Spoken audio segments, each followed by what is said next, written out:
Dica importante para você, reparador que segue o canal Mecânica Nunes. Você tá aí com Sandero ou Logan 1.0, 12 válvulas, 3 cilindros, todo carbonizado.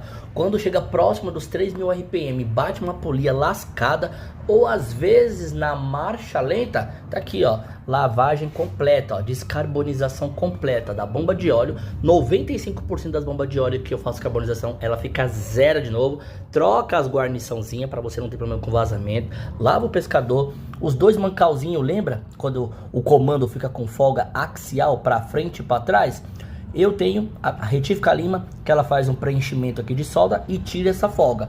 Corrente, ou você lava ou troca, que seria o mais ideal. Se você puder, financeiramente, troca o kit. Fez isso, se ela não sair inteira, essa solenoide, você troca. Se ela sair inteira, você lava e descarboniza a mesma também. Nesse caso aqui eu precisei trocar pelo menos umas. E eu te garanto que barulho no seu motor 3 cilindros vai acabar de vez na